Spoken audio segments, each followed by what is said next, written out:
हसनैन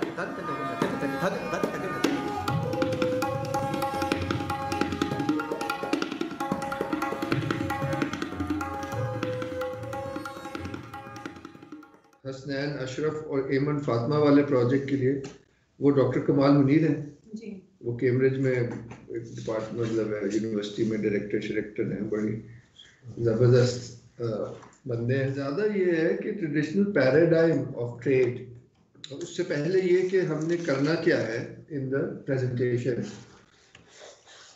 ठीक है, उसका आपको वैसे दिया हुआ है ड्राफ्ट में। जो पहला पॉइंट, उसके 5 पॉइंट्स हैं। पहला पॉइंट है historical overview, which is basically library research and discussion also with resource persons. Number 2 है a current context overview, कि जो भी फिनोमेना है ट्रेड का है तो आज क्या है उसका कॉन्टेक्स्ट, और हिस्टोरिकली ट्रेड को कैसे देखा जाता था। तो आज के हवाले से thus identifying the background and current context of the project. In your research and preamble, you need to link it with what you have learned in the session so far. ये जो पहले दोनों है ना, हिस्टोरिकल का मकसद असल में जो हम चाहते हैं आप उससे गेन करें, हिस्टोरिकल तो है, मगर ये है कि एक ट्रेडिशनल वर्ल्ड व्यू के तहत चीज़ों को देखा जा रहा है, जो कि इस कोर्स की वजह से आप देख सकेंगे। मुझे लगता है हमने अभी तक आर्ट के हवाले से बात की है, थोड़ी सी इंट्रो की है, as such proper in-depth intro तो नहीं है, मगर being part of a traditional society हमारे से इतना कोई inaccessible नहीं है कि मकसद, जैसे अभी बात हुई कैपिटलिज्म का, तो मकसद ही नीड्स बढ़ाना है ताकि प्रॉफिट बढ़े, which means it's based on greed। अब कोई भी रिवायती माशरा ग्रीड पे उसकी बुनियाद नहीं, उसकी बुनियाद होगी आखिरत में फलाह की बुनियाद, सीधी सी बात है। सबसे ज्यादा चैरिटी भी ये शेख लोग ही देते हैं जो कि ट्रेडर्स होते हैं, वो तो हिसाब, उनसे ज्यादा हिसाब किताब और दुनियादार कौन होगा, मगर वो चैरिटी भी इसलिए देते हैं कि आखिरत में हमारी छूट हो जाए। वहां भी हिसाब किताब ही कर रहे हैं, मगर क्योंकि वो एक वर्ल्ड व्यू में सेट है ना, it makes all the difference. हर बंदे ने उस वर्ल्ड व्यू में अपने तबीयत के मुताबिक ही फिट होना है ना, जबरदस्ती उसको फिलोसफर तो हम नहीं ना बना सकते। उसको पैसा ही समझ आता है, उसने अल्लाह ताला से भी ट्रेड ही करनी, मगर उसका जो आप समझ रहे हो पैराडाइम कॉन्टेक्स्ट बहुत फर्क है जो भी है। मीनिंग से we want to look at your case trading और बिजनेस, ट्रेडिशन कैसे देखता है बिजनेस, उसमें क्या फिर वैल्यूज सामने आती हैं और बहुत से खूबसूरत चीजें निकलेंगी। वो जब तक नहीं समझेंगे आप उस अगले से बात क्या करेंगे, जो मॉडर्निटी और ट्रेडिशन के शायद दरमियान फंसा ही हो। अब जो हमने आपको साफ बताया, he will be your starting point, it's not necessary that you, क्योंकि आपने कहा था ना कि आपका चित्राल या कहीं और भी एक्सपोजर है, तो वो you can change the project in that sense, मगर the real point is this. और मोटी बात करें तो उसमें यह है कि जब हम ये समझ जाएंगे दोनों कॉन्टेक्स्ट, तो हमारी कोशिश ये होगी कि हम रिहैबिलिटेट या रीइंफोर्स करें ट्रेडिशनल ट्रेड पैराडाइम को, क्योंकि हम मॉडर्निटी और ट्रेडिशन के बीच में ही रह रहे हैं ना, और यहाँ से बहुत से लोग ऐसे हैं जिनकी वैल्यूज ट्रेडिशनल हैं, और वही तो चाहिए सोसाइटी को for sustainability, both moral sustainability, environmental sustainability, economic sustainability. ये लार्जर बहस हो जाएगी, मगर ये है कि जो कैपिटलिस्ट पैराडाइम है वो तो सुसाइड है, पूरी दुनिया जो है वो सबके सामने है, it leads nowhere other than destruction. तो ये चीज़ें एक्सप्लोर करना, अब वो पहले बात होगी कि ट्रेडिशन में कैसे देखते थे, उससे सारे मकासद बदल जाते हैं। अब ये विनेगर वाले साहब का ये अच्छी बात है कि he is very strong in his values, he is not doing it for maximizing profits, he is doing it to have a sustainable good living, but his primary concern is also his clients। किसी का health का मसला है, किसी का क्या है, पुराने हैं, जनरेशनल ताल्लुकात हैं, तो he feels responsible to it। अब वो दारुसलाम वाले आगे कहते हैं आप सारा स्टॉक हमें बेच दें, हम अपनी दुकानों में रखेंगे, बल्कि इसको 10 गुना बढ़ा लें, आपको क्या मसला।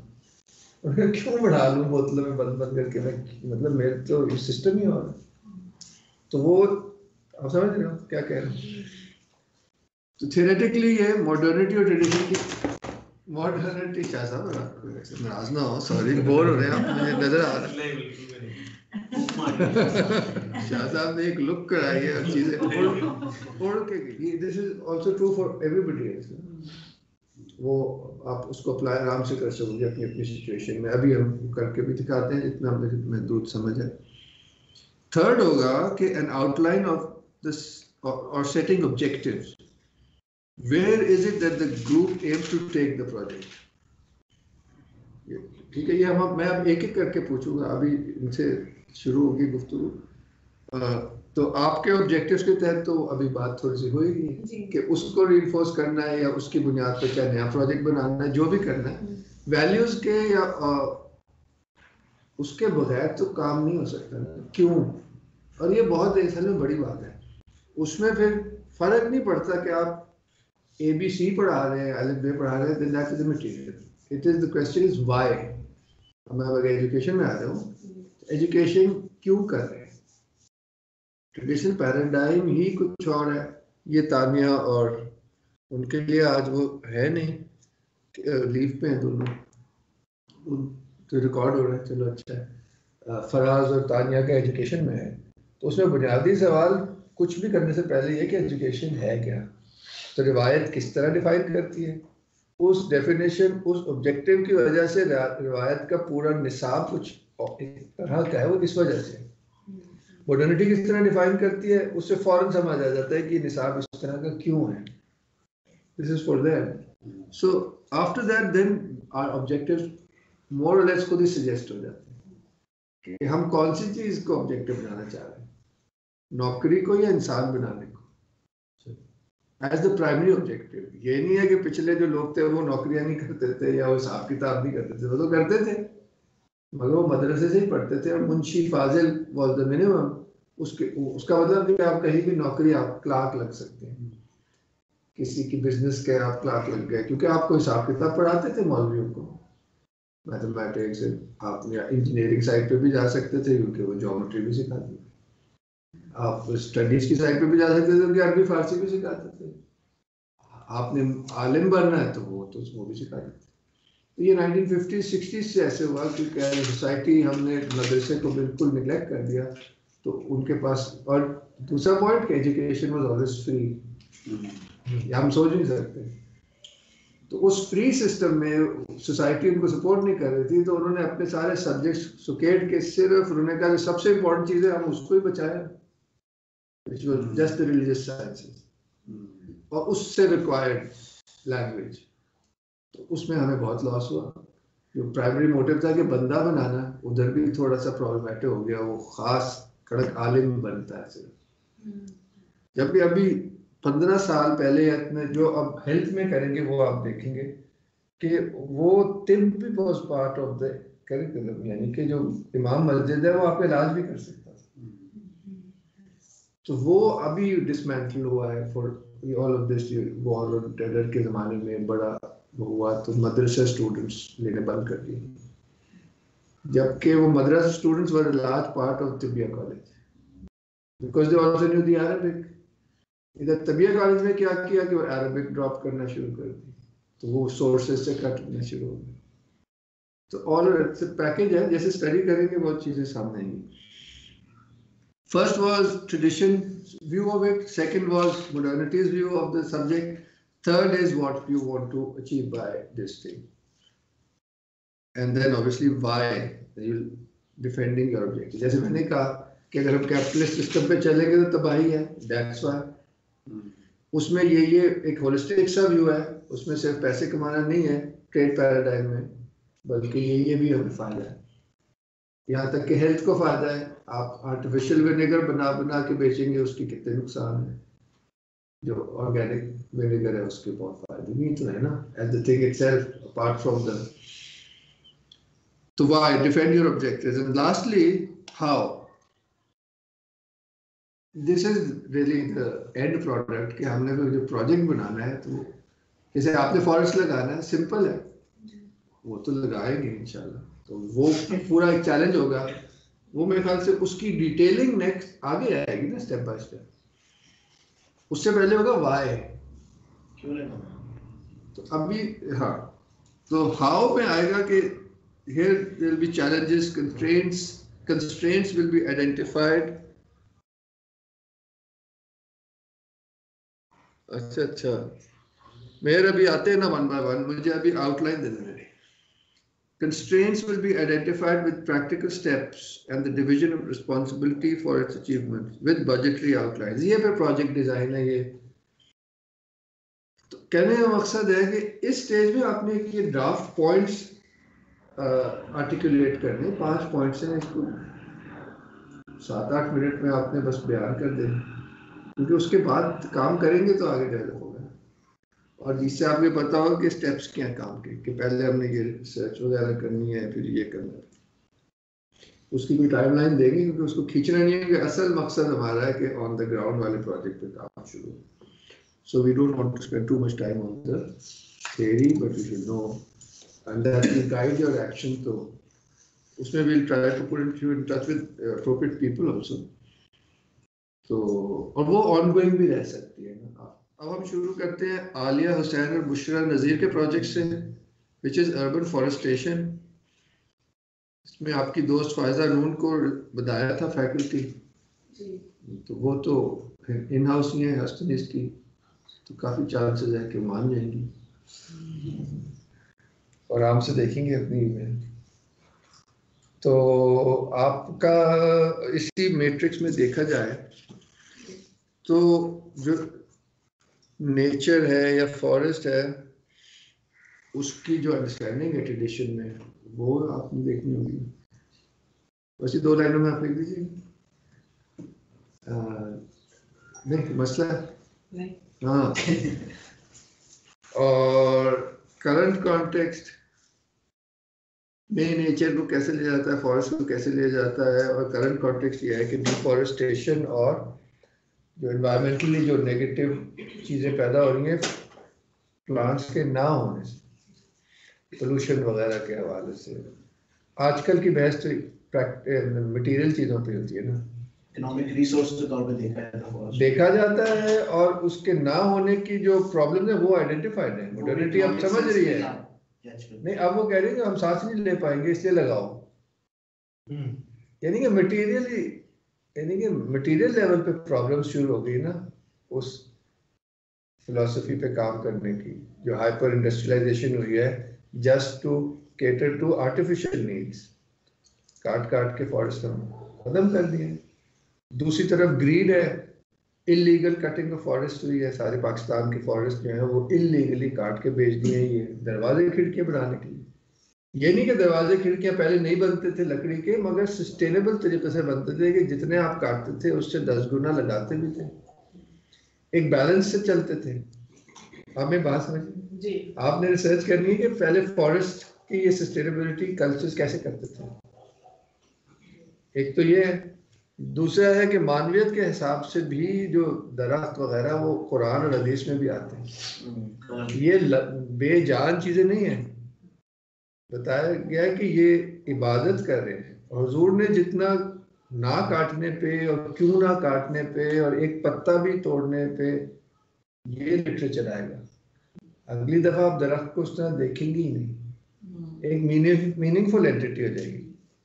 आज क्या है, ईंधन है या पैसे हैं, काट के बेच दो या दिला दो या जो भी है, या एनवायरमेंटल वो इंस्ट्रूमेंट है। हाँ कि ये जी लंग्स ऑफ द अर्थ है, जो कि है ऑब्वियसली है। इससे आगे आप मेरी बात समझिए, ये इसकी थियोरेटिकल वो हो गई। अभी तो क्योंकि आपको नहीं पता ना, आप अभी बस यही लिखेंगे कि ये हमने रिसर्च करनी है। ये आपसे हम नहीं कह रहे कि आप बताएं क्या है, वो तो आप आगे पढ़ेंगे तो पता चलेगा क्या है। Both from the traditional point of view क्या अंडरस्टैंडिंग थी, और फ्रॉम करंट जो एनवायरमेंटलिस्ट कह रहे हैं दरख्तों की अहमियत, वो भी फिर आप स्टडी करेंगे। वो करंट वो हो गया, ये आउटलाइन है ना, क्योंकि इसको आप रेफर करेंगे तो वरना ज़बानी नहीं होगा। Then you can set down your outline of your objectives, अभी तक जो थोड़ी सी बात हुई थी, आपका प्रोजेक्ट ये होगा कि आप कुछ प्लांट कर रहे हैं, ये हो सकता है। अभी पता किसी बंदे को आप रेफर करेंगे, वो हमें जगह भी दे देगा और प्लांट्स तो सारा जो भी होगा प्लांटेशन। नहीं, वो तो आपने कहा था कि हमारे पास जगह भी है, प्लांट भी हो जाएंगे। बंदा तो सिर्फ नो हाउ बताएगा कि इस अर्बन फॉरेस्ट बनाना है तो उसकी टेक्नोलॉजी क्या है, तो वो थोड़ी करेगा आपका काम। जगह ही देगा कि इस पे आप कर लें क्या। हवाले से ही बात कीजिएगा, अभी तो कोई तयन नहीं है, 10 तरह से हो सकता है। मैंने सजेशन दिया था कि आप किसी लोकेलिटी का पार्क अडॉप्ट कर सकते हो, क्योंकि सोशल एप्लीकेशन है। ऐसे किया लोगों ने कराची, आप एक कम्युनिटी से जहाँ आप रहती हैं उनसे भी कह सकती हैं कि आप हमें इतना सा हिस्सा दे दें। अभी सजेशन अर्बन फॉरेस्ट की है, वो ज़रूरी नहीं है आप अर्बन फॉरेस्ट करें, मगर ये एनवायरनमेंट रिलेटेड प्लांट मटेरियल से कुछ भी हो सकता है। वो मेडिसिनल प्लांट्स का भी हो सकता है इवेंचुअली, उसके लिए इतनी जगह छेदना चाहिए हो। इसमें फायदा है ना, उनसे आप बात जरूर कीजिएगा और 2-3 अब थोड़ा रिसर्च भी कर लें। अभी आप ओपन भी छोड़ सकते हैं कि इस फील्ड में ये हो सकता है, वो हम डिसाइड करेंगे जब हम और काम करेंगे। Urban forest is one of them, क्योंकि मुझे उसका ही पता था और मुझे मतलब और स्केल का पता है, ऑर्गेनिक फार्मिंग होती है। से किस तरह कॉन्टैक्ट करते वो सारा मैं करा दूंगा ना, उनका वो आ जाए, हाँ तो आपको आपके टीचर से करा। हमने देखा भी था जाकिर मोहसिन जो यहाँ पे आए हुए थे, उन्होंने इतना अच्छा था, वो बहुत छोटे से एरिया में उन्होंने लगाए थे। बहुत यही कह रहे थे कि जो इस ग्राउंड है उसको उन्होंने ऐसे प्रिपेयर किया कि वो पानी ज़्यादा रिटेन करे, और फिर वो प्लांट्स लगा देते हैं और कुछ अर्से तक उसका पानी मॉनिटर करते हैं। फिर बाद में ना उसके अंदर फर्टिलाइजर डालते हैं, ना उसके अंदर वो पेस्ट कंट्रोल का कोई ख्याल करते हैं, वो अपने ओन को उसको छोड़ देते हैं। तो सेल्फ वो होता है, अपने आप को खुद ही वो सस्टेन करते हैं। बहुत ही अच्छा था। 1 साल पहले जो उन्होंने लगाया था, 1 साल के बाद इतना जंगल ऑलमोस्ट वो बन चुका था। 1 साल के अंदर अंदर हम सोच भी नहीं सकते कि पौधा इतना जवान हो सकता है। तो उसके अंदर वो इस तरह से वो खाद पहले ही उसको प्रिपेयर ऐसे कर दिया कि वो न्यूट्रिशन उसमें बहुत ज़्यादा होगी थी। बड़ा अच्छा था ये, थिंक यही करना चाहिए। ये सस्टेनेबल फॉरेस्ट का मॉडल है ना, माशाल्लाह। नबील साहब is absent without leave. Ghana's schools of music in the subcontinent, उनकी तो खिंचाई होगी इंशाल्लाह। आगे अतीला शिराजी और आयशा मुताहिरा, फ्रेस्को द व्लॉग। क्योंकि हमारी थोड़ी बहुत बातचीत हुई है तो ये लग रहा है कि जो हिस्टोरिकल फ्रेस्कोज है लाहौर के, कम्प्लीटली स्टडीड है as an art form. PhD भी करेंगे तो वो उसके मटेरियल पे और पता नहीं किस चीज़ पे करेंगे, उसकी कोई प्रॉपर आर्ट हिस्टोरिकल स्टडी नहीं हुई, आज तक नहीं हुई। तो वो जहन में रह सकता है। अगर उससे पहले ये है कि दीवार पे आराइश, आपकी बैकग्राउंड स्टडी होगी ना, और दूसरा होगा मॉडर्न कॉन्टेक्स्ट में जो कारीगर नक्काश काम कर रहे हैं, वो मॉडर्न कॉन्टेक्स्ट है इस काम का, नक्काशी का वो कर रहे हैं। कोई फर्नीचर पे कर रहा है, किसी पे कर रहा है। जो आसिफ शरीफ हैं वो भी यही सीखे और डिप्लोमा भी हो रहा है, साहब से आपके शागिर्द हैं। और ये मतलब 1.5 को लोग रह गए हैं, तो ये खत्म हो जाएगा। तो एक ये हो सकता है कि you just focus on preserving the art of fresco rather than going into the art history। ये भी मुझे ख्याल है, इसको सोच लें। क्योंकि उस साइड पे गए थे ना बेगम शाही मस्जिद, तो यहाँ ये सोचा जा रहा था कि इसको करना कैसे है। देखिए मैं क्या कह रहा हूँ, 2 हिस्से हैं। एक हिस्सा है कि आप प्रोजेक्ट बनाएं to preserve the art form, दूसरा है to document the art form. उसमें क्या होगा कि मरियम ज़मानी मॉस्क के जो सारे मोटिव्स हैं उसका एक डॉक्यूमेंट बनेगा, ताकि आने वाले लोग उसको as a textbook use कर सकें कि भाई ये है। वो पूरी वोकैबुलरी आप तो जानती हैं, और वो बड़ी क्लासिक वोकैबुलरी है उस मस्जिद की। और उसमें बहुत कुछ गायब हो गया, मगर तस्वीरों का भी बड़ा ज़ख़ीरा है। अंग्रेज़ों के ज़माने की तस्वीरें ग्लास वो है, जैसे वो फिल्म पे नहीं लेते तस्वीर, वो ग्लास पे ली, इतनी बड़ी बड़ी, उनके वो कई तहखाने पड़ी, ले ही ना गया। पॉइंट है वो आप दोनों ऑप्शन, अभी तो आप दोनों ऑप्शन भी रख सकते हैं, डिस्कशन तो स्टडी से खुद ही क्लियर हो जाएगा। आपके टीचर शायद नहीं हो तो कर लेंगे, मगर पॉइंट ये है कि हिस्टोरिकल ओवरव्यू आप कहेंगे कि हम करेंगे, क्योंकि ये जो फन है दीवारों पे काम करने का, ये अजंता अलोरा से चला हुआ है। तो इस खत्ते की भी ये विरासत है, चाहे बुद्धिस्ट हो या हिंदू हो या फिर मुसलमान है। तो इसकी टेक्निक भी आप देखेंगे, हो सकता है ये बड़ी यहाँ की टेक्निक के भी बड़े पुराने हों, क्योंकि this is like the Italian fresco which was done on wet plaster.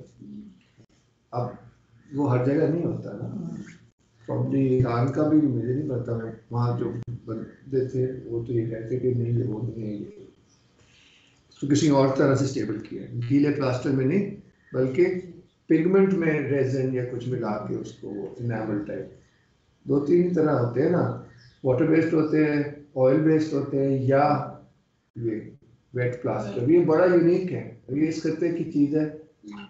अब इससे हम आ जाते हैं दूसरे पॉइंट पे कि प्रेजर्वेशन ऑफ द नॉलेज, वो बड़ा खूबसूरत एक ट्रेनिंग मॉड्यूल हस्तनीस में बन सकता है, वो आप डिज़ाइन कर लें। अभी यंग लोग जिन्होंने सीखा है वो हैं, दे रेडी। वो फिर एक प्रैक्टिकल एप्लीकेशन प्रोजेक्ट हो जाएगा, उसमें हो सकता है कि आप फिर वो चीज़ कम्युनिटी को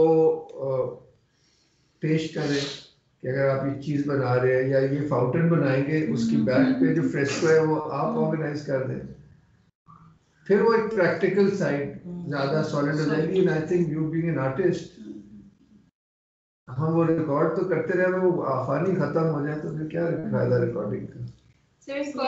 हम डिफरेंट स्पेशलाइजेशंस को कंबाइन कर देंगे, सारा नहीं कर सकते ना, they have to focus on one thing. I would say कि मे बी द प्रैक्टिकल, ये आपकी मर्जी है, दोनों पॉसिबल रहेगा नहीं। लेकिन जब भी फ्रेस्को की स्टडी करता है उसमें एक जो चीज़ मुझे मिसिंग लगती है कि हर फ्रेस्को के साथ, हर इमेज के साथ एक कहानी जुड़ी है। जैसे हज़रत वज़ीर खान में प्रॉफेट सल्लल्लाहु अलैहि वसल्लम का वो बाल, वो आर्टिस्ट रेंडेशन है कि दरख्त के ऊपर बाल है, और उसकी स्टोरी जो है वो पुराने लोगों को पता होती है, सबको नहीं होती।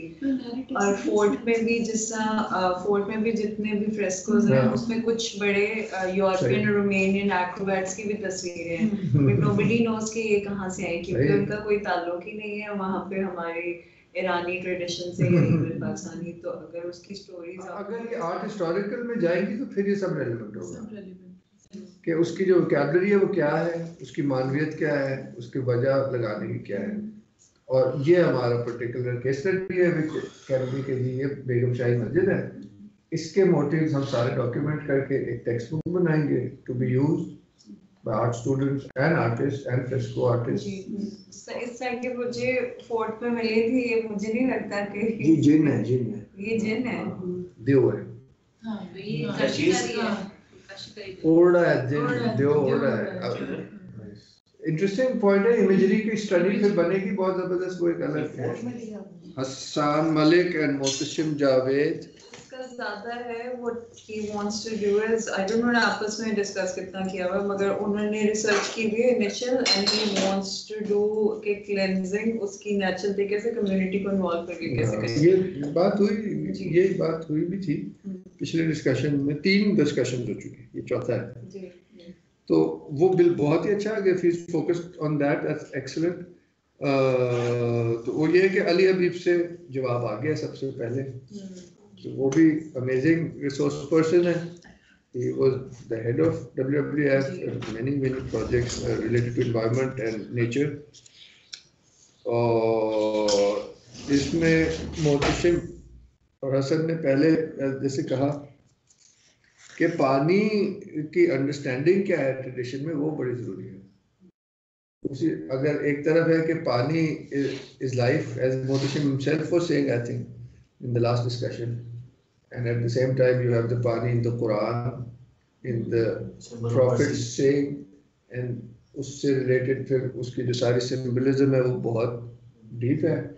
ये तो ये है थ्योरी है, मगर कल्चरली भी पानी को किस तरह देखा गया है, Hindu, Buddhist, Islamic culture in Lahore ही देख ले, और लाइफ की एग्जिस्टेंस और डेवलपमेंट हमेशा पानी के साथ ही वो तो एक प्रैक्टिकल भी है ना, मगर वो रिवर को प्योरिटी से रिलेट करते हैं रिलीजन में, प्योरिटी से रिलेट करते हैं, और हमारे ट्रेडिशन में या उसको वो जिंदा समझते हैं, हम मैटर समझ रहे हैं। वो रिवर्स को हुजूर ने इसकी तरफ कैसे इशारा किया कि जो दो जो इराक के रिवर्स हैं, टिग्रिस के, ये जन्नत के रिवर्स हैं। अब वो थोड़ी स्टडी करें ना, तो इसका क्या मतलब है? अब ऐसी बात नहीं है, सेक्रेड हो जाते हैं ना। या माउंट ओहद को हुजूर ने कहा कि ये जो पहाड़ है ये हमसे मोहब्बत करता है, हम इससे मोहब्बत करते हैं, और ये जन्नत के पहाड़ों में से एक पहाड़। उसी को उन्होंने पनाह ली, उसी के आप जब उस पे गए तो हिला था, इस पे उन्होंने कहा था कि ये हमसे मोहब्बत करता है, ये उस शौक में हिला है। तो हम तो क्या समझते हैं कि मिट्टी का ढेर है, वो कुछ ये और ही बात है। दूसरा ये कि रूहानी तौर पर कहते हैं कि जो रिवर्स होते हैं इनका बहुत ज़बरदस्त एक क्लेंजिंग असर होता है इंसान के ऊपर, उसके अंदरूनी माहौल पर। यानी कि जो बड़ा रिवर है वो पूरे शहर में वो काम कर रहा होता है, पानी ऐसे नहीं बह रहा, उसकी एक रूहानी हकीकत भी है। मैं ऐसे बुजुर्ग से मिला हूँ, और एक ने हिस्ट्री में लातादाद बुजुर्ग आए जो दरियाओं के किनारे अल्लाह की इबादत करते थे। उनका अब इंतकाल हो गया 2 साल पहले। डॉक्टर फर्रुख हफीज एक नक्शबंदी बुजुर्ग थे, जो पहले he was the head of the I department of बासो वाले बाजार के साथ वो हॉस्पिटल है, न्यू हॉस्पिटल, तो सर्जन थे बड़े ज़बरदस्त। कहते फिर मैंने उससे बेहतर नौकरी ले ली, तो सारा को छोड़ के खिदमत खल्क पे, और उससे पहले तज़किया नफ्स। तो वो 7 कुछ साल जो है ना दरियाए चनाब बहुत फेमस है इस तरह से रूहानी के हवाले से। इनके अपने भी पीछे बुजुर्ग गुजरे जो चनाबी कहलाते थे, यानी कि याद अल्लाह रिवर के किनारे करने का पूरा ट्रेडिशन है, वो ऐसे ही नहीं है, इसकी कोई क्लेंजिंग में बड़ी खूबसूरत तासीर है। हम उसमें अपना गंद डाल रहे हैं, ये सोच सकता है कोई? अगर ये पता हो कि ये है क्या और इसका इफेक्ट क्या है हकीकत में, तो हम उसको कभी गंदा ही ना करें। Anyway, this is sort of background aspects we can discuss. फिर करंट कॉन्टेक्स्ट में पानी को कैसे लिया जाता है, बोतलों में बंद करके बेच दिया जाता है। एक जनरेशन पहले दूध और पानी को बेचना गुनाह के करीब था। दूध को कहते हैं कि ये नूर है, सरगोदा वगैरह आप फायदा से पूछिए ना कि नूर को तो नहीं, अल्लाह का नूर है, इसका बेचने का तस्वीर नहीं है, कैसे हो सकता है? चीज़ें से मटेरियल नहीं दिखी जाती, मानवीयत है। तो पानी के बारे में भी इसी टाइप की चीज़ें। हमारी जो आयत थी वो कहानी सुनाती थी कि खाजा खिजर जड़ा जो है ना वो पानी के थले रहता, तो ये गलती से वहाँ चलेगी कोई लड़की, फिर क्या होगा। या गुरु नानक को जो सारा उनको एक तरह से वो मिला आसमानी मैंडेट, वो अपने दोस्त के साथ थे, तो वो दरिया में या नहर में नहाने गए थे, and then he disappeared for 3 days or something. Because the water is a symbol of a spiritual reality and it can put you in touch with that. यहाँ तक के हमारे टीचर थे, कहते थे कि जब आप स्विमिंग करके निकलते हैं पानी, आपका पूरा वो आप बड़े रिफ्रेश से महसूस होता है। हुजूर ने कहा ना कि जो गुस्ल लेता है आदमी वो ऐसा कि जैसे अभी माँ के पेट से पैदा हुआ। So it has a profound effect on the soul. ये मुझे भी याद। अगला जो पॉइंट है और जो परेशानी वाले लोग हैं, मरियम, अमान, मेहर, जावेद और जोहर नहीं, इन्होंने अभी मैसेज भी किया है कि हमें इसका कुछ गाइड करें। Researching the federal Islamiyat curriculum. जी अस्सलाम वालेकुम। एक्चुअली जोहा, मरियम और मेरी ऑनलाइन बात होती रही है सेपरेटली, सो हमारी ये डिस्कशन हो रही थी। I don't think any of us is really invested in the topic and we are not particularly keen on doing it, So we brainstormed a bit and we thought कि अच्छा maybe we can come up with a better alternative जो आपसे अगर हम discuss कर सकें. I think one area or the strongest candidate, the topic that came up was perhaps since we're all in different cities, तो हम एक general ऐसा model ले लेते हैं जो theoretically तो makes sense to all of us, and then as a practical research या field work उसका जो है वो हम अपनी respective cities के अंदर कोई एक example चुन लें उसकी और उस पे research कर सके independently. So the project comes together as well, and then it's also well explained. तो हमने ये सोचा है कि traditional modes of skill based practice जो होती है, जो जैसे generation by generation करते हैं, जैसे नकाशी हो गई या वुड वर्क हो गया या डेकोरेटिव लोहे का काम हो गया, these are just examples that were coming फौरन उसी वक्त की. उसी तरह हम बेसिकली हमारा मेन टॉपिक ये होगा traditional ways of passing on skill या skill based learning. I think हमारा आर्किटेक्चर, आर्ट और सोशल साइंसेस का थोड़ा सा बैकग्राउंड है, तो वो sort of kind of fits into that. अगर हम उस पैराडाइम को देखें in contrast to institutionalised learning, art schools हो गए या सेंटर्स हो गए for skill based, I don't know हैं या नहीं है, वो भी हम देख सकते हैं. और जो generational way of passing on knowledge या जिसके अंदर आप कहते हैं कि जी 3-4 जनरेशन से हम यही काम कर रहे हैं, टाइल मेकर्स हो गए जैसे या पॉटरी के कारखाने हो गए, उनका हम प्रॉपर्ली डॉक्यूमेंट करें, पढ़ें और देखें, and perhaps also C if this can actually become mainstream for the arts perhaps in any way. जैसे कारखाना हो गया, कोई आप सेटअप कर लें. आई थिंक बाहर तो इस तरह की हैं लर्निंग सेंटर्स जिसके अंदर आप स्किल सिखाते हैं, कार्पेंट्री सिखाते हैं, मैकेनिकल वर्क सिखाते हैं एंड अदर सब्जेक्ट्स. तो इस एरिया के अपने मुल्क के हिसाब से और पेशावर, लाहौर और कराची में हम कोई एग्जांपल दे के किसी एक खानदान को पिक कर लें या किसी एक स्किल को पिक कर लें और उसके अंदर फिर हम डॉक्यूमेंट उसको कर सकें. So this was something that we thought that we might actually be excited about. तो आपका व्यू किस पे लेना चाह रहे थे? हाँ, इसमें ये है कि ये बिल्कुल ठीक है, I agree with you completely. इसमें सिर्फ जो सॉर्ट ऑफ कैद कह लें या जो फोकस कह लें वो ये होना चाहिए कि कोई ट्रेडिशनल स्किल होनी चाहिए, यानी कि मॉडर्न इंडस्ट्रियल स्किल ना हो. तो पेशावर तो भरा हुआ है ऐसी बड़ी बड़ी स्किल्स हैं, रुबाब बनाने से लेके तो मेटल की वहाँ इतना अच्छा काम होता है, मेटल वर्क का ट्रेडिशनल. मिसाल दे रहा हूँ, और भी कई चीज़ें होंगी और जहाँ भी तो आप कर लें, बिल्कुल ठीक है. और इसका कोई प्रैक्टिकल जो जैसे आप सोचना शुरू किया आपने, कोई प्रैक्टिकल बिल्कुल होना चाहिए. कई दफ़ा ये होता है कि वो कारीगर अपनी जगह होता है और उसका काम जो है मजरू हो रहा होता है किसी मिडिल मैन की वजह से. उसकी कोई प्रॉपर या क्या कह लें कोई मीनिंगफुल एप्लीकेशन मेन स्ट्रीम में होती नहीं है, क्योंकि आप और मेरे जैसे लोग उसमें काम में इन्वॉल्व ही नहीं है. वो तो प्रॉफिटियर इन्वॉल्व है ना, जो उसको एज अ प्रोडक्ट लेके सस्ते से सस्ता खरीदना चाहता है, महंगे से महंगा बेचना चाहता है. तो उन चीज़ों की क्वालिटी भी गिरती चली जाती है, क्योंकि ना अंडरस्टैंडिंग बंदा उसको डील कर रहा है, ना वो फोकस किसी अंडरस्टैंडिंग मार्केट के लिए. या तो बहुत आप अच्छा किरदार अदा कर सकते हैं कि वो, क्योंकि आप जो भी ड्राफ्ट करोगे उसमें फिर एक स्ट्रक्चरल लिख देना ना कि किस तरह से किस टाइप्स ऑफ प्रोजेक्ट्स भी निकलेंगे उससे. अब आप लोग इस पर बातचीत शुरू कर दें और मैं आपको जो है कोई सही रिसोर्स पर्सन से करा देता हूँ. या अभी हम डॉक्टर रिजवान को हमने रिक्वेस्ट किया था फॉर द करिकुलम, तो maybe he can remain, it be interesting for him also. ठीक है, I think I agree with you on the points that you suggested. तो हम इस पे फिर थोड़ा सा बातचीत शुरू करते हैं. थोड़ा सा नहीं, अगले संडे आपने अपना ड्राफ्ट प्रेजेंट करना है 5 मिनट में. ठीक है जी, we'll get to it. Excellent, thank you.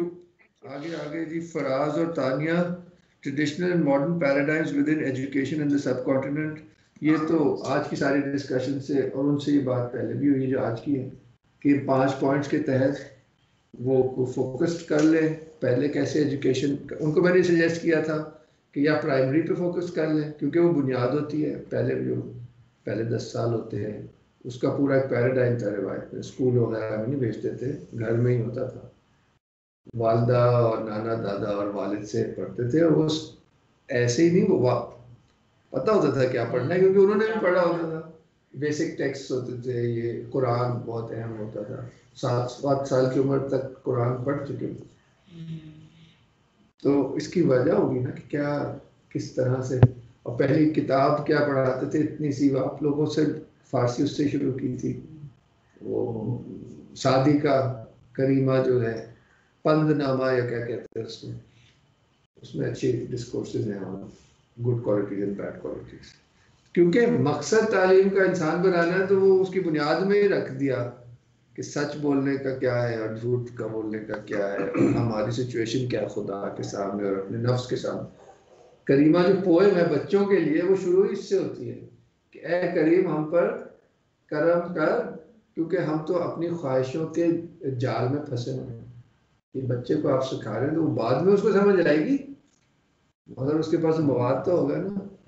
उसको क्या, बच्चे को तो कोई प्रॉब्लम नहीं है, मगर ये उसको तालीम दी जा रही है, बाद में काम है।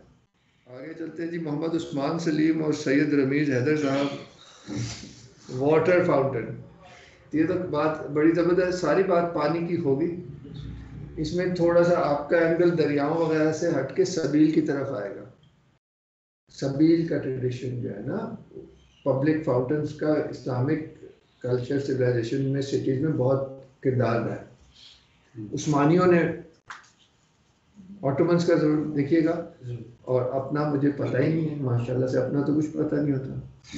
तो जैसे फाउंटेन्स होती थी, वो ड्रिंकेबल पोर्टेबल वाटर। जी जी, वो एक तरह का सदका जारिया की नियत से किया जाता था, यही कहते हैं ना, या ट्रस्ट भी होता था। वो तो बाकायदा ऑटोमन जहाँ जहाँ फतह करते थे, वो अभी तक ऑटोमन फाउंटेन है, वो बिल्डिंग पूरी बनाते थे। उस बात तो बनाते थे, आप फाउंटेन पे आप बात पे कर ले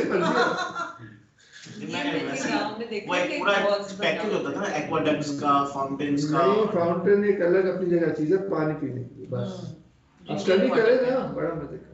ठीक है, उस पे शेर भी लिखे हुए हैं, आयात भी लिखी हुई हैं। ये क्योंकि ऑटोमन्स मैंने देखे हैं कायरो में, और तो रह जाता है जहन में, वरना हमारे यहाँ भी सबील का बड़ा है। ये सामने वालों ने अपनी दीवार में लगाया वाटर कूलर, इससे शुरू कर ले यार, खत्म करें। वहां तो नीच भी रिफ्लेक्ट हो जाएगा, वो टीन के डब्बे की जगह में खूबसूरत चीज आ जाएगी। उन्होंने तो पानी पिलाना है ना, इतने लोग इससे फायदा उठाते हैं। अप्रोप्रिएट आयत हदीस लिखी हो, ये लोग उसकी फेस को कर देंगे। टाइल वाले जो है मुल्तानी, वो टाइलें, वो जो वो मौला अली का एक पेशा था ना उनका, कुएं खोदने का। उन्होंने बहुत सैकड़ों कुएं जो है वो अपने उससे भी खोद देते थे, वो सारे कुएं खोदते थे। ये मुझे पता था कि पानी निकालने की लेबर करते थे। नहीं, वो कुएं खोदते थे। गुस्सा आया तो निकल गया, खोद दिया वो। यार ये तो आप जरूर इसमें ना, वो एक्चुअली रहमत को जो यहूदियों की जमीनों उनको ठेके पे लेके ना, तो उनसे कुएं खोदते थे। This he continuously did during the tenure of first 3 caliphs. Exactly. This is what he used to do. इसकी अलामती भी कितनी है, वाटर ऑफ लाइफ असल में तो वो उसके सोर्स है, तो फिजिकली भी वो वही काम कर रहा है। ये वो सब बुजुर्ग भाई ने पूछा कहाँ है, तो देखा वो कुएं खोद रहे हैं। एग्जैक्टली, वो एक मूवी जो बनाई है, उसमें पहला सीन जो है वो यही है, वो कुएं खोदने का दिखा, वो कुएं खोद रहे हैं।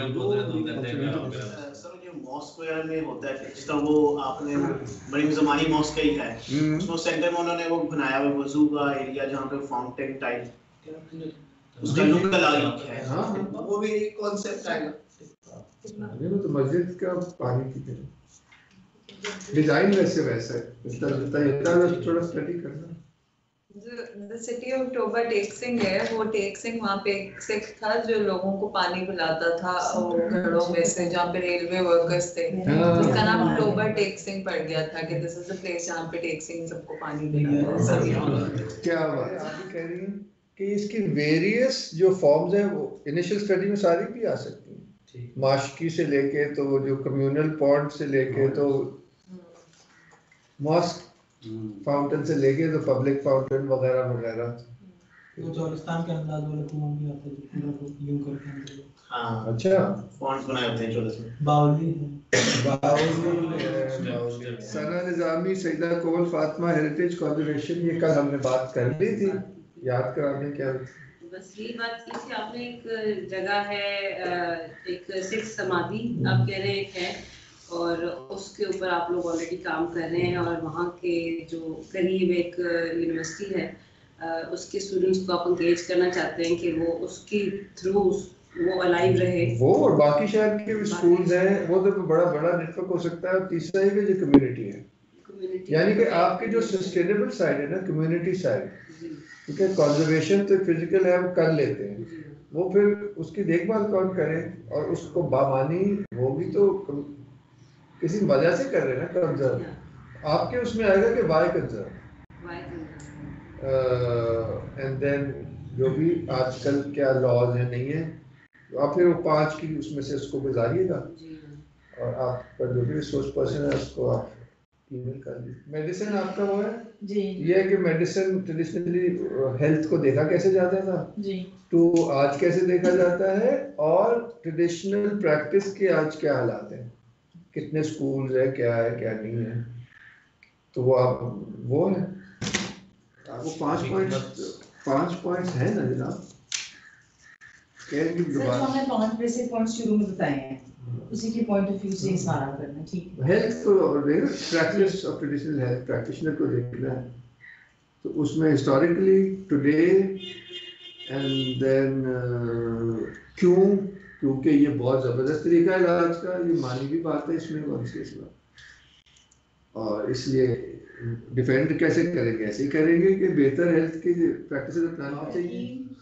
एक तो है ना ये लेकिन हकीमों की मेडिसिन, और फिर जी उसके बाद ये दूसरी भी मेडिसिन आ जाती है, नहीं सिर्फ हकीमों की, समझे से उसी पे फोकस करना है। अभी तक ये नहीं समझ आया सर वो मैंने पिछली दफा थी नहीं, हाँ ये वजह है।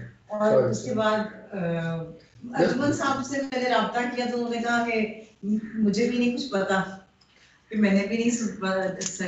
तैमूर साहब अभी बेसिक रीडिंग्स की हैं हमने इंडिविजुअली, तो इसमें ऐसे ही है जैसे ट्रेडिशनल मेडिसिन, एक तो वर्ल्ड लेवल पे भी डिफरेंट कल्चर्स में, जैसे अफ्रीकन ट्रेडिशनल मेडिसिन का एक सिलसिला है, फिर चाइनीज़, और लाइकवाइज इन इंडिया हम वो आयुर्वेदिक कहते हैं, हम उसको यूनानी कहते हैं।